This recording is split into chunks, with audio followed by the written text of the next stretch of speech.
Hi hello ನಮಸ್ಕಾರ. ದುಡ್ಡು ಯಾರಿಗ್ ಬೇಡ? ಗಾದೆನೇ ಇದೆಯಲ್ಲ, ಹಣ ಅಂದ್ರೆ ಹೆಣನು ಬಾಯ್ಬಿಡುತ್ತೆ ಅಂತ. ಇವತ್ತಿನ ಜನರೇಷನ್ ಅಲ್ಲಿ ದುಡ್ಡನ್ನ ಸಂಪಾದನೆ ಮಾಡೋದಕ್ಕೋಸ್ಕರ ಏನ್ ಬೇಕಂದ್ರೂ ಮಾಡ್ತಾರೆ. ಒಳ್ಳೆ ದಾರಿಲಿ ಸಂಪಾದನೆ ಮಾಡ್ತೀವೋ ಅಥವಾ ಕೆಟ್ಟ ದಾರಿಲಿ ಸಂಪಾದನೆ ಮಾಡ್ತೀವೋ, ಒಟ್ನಲ್ಲಿ ದುಡ್ಡು ದುಡಿಬೇಕು ಅಷ್ಟೇ. ಜನಪ್ರಿಯತೆ ಸಿಕ್ಕಿದ ತಕ್ಷಣ ಇದೇ ಒಳ್ಳೆ ಟೈಮು, ಹೇಗಾದ್ರೂ ದುಡ್ಡು ಮಾಡ್ಕೊಂಡ್ಬಿಡೋಣ ಅನ್ನೋ ಜನಗಳ ಮಧ್ಯೆ ನಾನ್ ಮಾಡೋ ಕೆಲಸದಿಂದ ಜನಗಳಿಗೆ ಒಳ್ಳೆ ಮೆಸೇಜ್ನ ಕೊಡಬೇಕು, ಕೆಟ್ಟ ಮೆಸೇಜ್ ಕೊಡುವಂತ ಕೆಲಸನ ನಾನ್ ಮಾಡೋದಿಲ್ಲ ಅಂತ ಹೇಳ್ದಂತ ವ್ಯಕ್ತಿಗಳು ಕೆಲವರು ವ್ಯಕ್ತಿಗಳು. ಆ ಸಾಲಿನಲ್ಲಿ ನಾನ್ ನೋಡಿದಂತ ಮೊದಲನೇ ವ್ಯಕ್ತಿ ನಮ್ಮ ಕನ್ನಡದ ನಟ ಸಾರ್ವಭೌಮ ಡಾಕ್ಟರ್ ರಾಜ್ಕುಮಾರ್ ಅವರು. ಎರಡನೇ ವ್ಯಕ್ತಿ ಬಗ್ಗೆನೆ ನಾನೀಗ ಮಾತಾಡಕ್ ಹೊರಟಿರೋದು.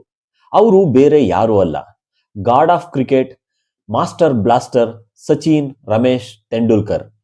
ಮನೆಯೇ ಮೊದಲ ಪಾಠಶಾಲೆ, ತಂದೆ ತಾಯಿಯೇ ಮೊದಲ ಗುರು ಅಂತ ಹೇಳ್ತಾರೆ. ಆ ಮಾತು ಸತ್ಯ ಕೂಡ. ನಮ್ಗೆ ಒಳ್ಳೇದ್ಯಾವ್ದು ಕೆಟ್ಟದ್ಯಾವ್ದು ಅಂತ ಮೊದಲು ಹೇಳ್ಕೊಡೋರೆ ನಮ್ ತಂದೆ ತಾಯಿಗಳು. ಆ ತಂದೆ ತಾಯಿ ಮಾತುಗಳನ್ನ ಕೇಳಿಸ್ಕೊಳ್ಳೋದು ತುಂಬಾ ಕಮ್ಮಿ. ಆದ್ರೆ ತಂದೆ ತಾಯಿ ಮಾತನ್ನ ಕೇಳಿ ಕೆಟ್ಟೋದವರು ಇಡೀ ಪ್ರಪಂಚದಲ್ಲಿ ಯಾರೂ ಇಲ್ಲ. ಸಚಿನ್ ಕ್ರಿಕೆಟ್ ನಲ್ಲಿ ಹೆಸರು ಮಾಡಕ್ ಶುರು ಮಾಡಿದಾಗ ಅವ್ರ ತಂದೆ ಒಂದ್ ಮಾತು ಹೇಳಿದ್ರಂತೆ, ಎಷ್ಟೇ ಹಣದ ಆಮಿಷ ಬಂದ್ರೂ ಆರೋಗ್ಯಕ್ಕೆ ಹಾನಿ ಮಾಡುವಂತ ಟೊಬ್ಯಾಕೋ ಮತ್ತೆ ಲಿಕ್ಕರ್ನ ಪ್ರಚಾರ ಮಾಡಬೇಡ ಅಂತ ಹೇಳಿದ್ರಂತೆ.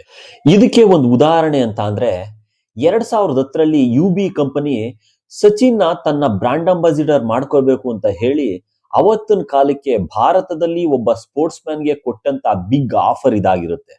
ಆ ಆಫರ್ ಎಷ್ಟಪ್ಪ ಅಂತ ಅಂದ್ರೆ ಪರ್ ಇಯರ್ 20 ಕೋಟಿ. ಆದ್ರೆ ಸಚಿನ್ ನನಗ್ ಬೇಡ ಅಂತ ಹೇಳಿ ರಿಜೆಕ್ಟ್ ಮಾಡ್ತಾರೆ.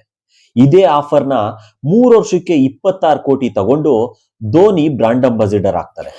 ಯಾಕೆ ಈ ಆಫರ್ನ ರಿಜೆಕ್ಟ್ ಮಾಡಿದ್ರಿ ಅಂತ ಸಚಿನ್ಗೆ ಕೇಳಿದಾಗ, ನಾನು ಈ ತರ ಆಡ್ಗಳನ್ನ ಪ್ರಮೋಟ್ ಮಾಡೋದ್ರಿಂದ ನನ್ನ ಫಾಲೋವರ್ಸ್ಗೆ ನಾನೇ ತಪ್ಪು ಸಂದೇಶ ಮತ್ತೆ ಕೆಟ್ಟ ದಾರಿಗೆ ಹೋಗಿ ಅಂತ ಹೇಳ್ದಂಗಾಗುತ್ತೆ, ಅದಕ್ಕೆ ನಾನು ಈ ತರ ವಿಷಯಗಳನ್ನ ಪ್ರಮೋಟ್ ಮಾಡೋದಿಲ್ಲ ಅಂತ ಹೇಳಿದ್ರು.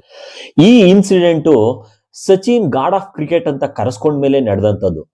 ಆದ್ರೆ ಸಚಿನ್ ಇಂಟರ್ನ್ಯಾಷನಲ್ ಕೆರಿಯರ್ ಶುರು ಮಾಡಿದಾಗ ಅವ್ರ ಬ್ಯಾಟ್ ಮೇಲೆ ಯಾವುದೇ ಸ್ಟಿಕ್ಕರ್ ಇಲ್ದೇನೆ ಆಡ್ತಾ ಇದ್ರು.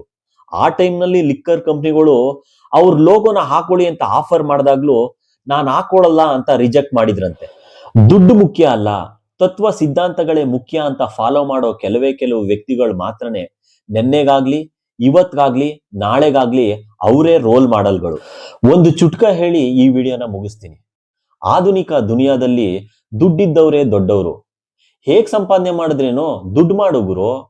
ನಿಯತ್ತಿಂದ ಬದುಕ್ತಿದ್ರೆ ಮೆಚ್ತಾನ ದೇವ್ರು. ಕೆಲವೇ ವ್ಯಕ್ತಿಗಳು ನುಡ್ದಂಗೆ ನಡೆಯೋರು. ಈ ವಿಡಿಯೋ ಇಷ್ಟ ಆದ್ರೆ ಲೈಕ್ ಮಾಡಿ, ಶೇರ್ ಮಾಡಿ, ಸಬ್ಸ್ಕ್ರೈಬ್ ಮಾಡಿ.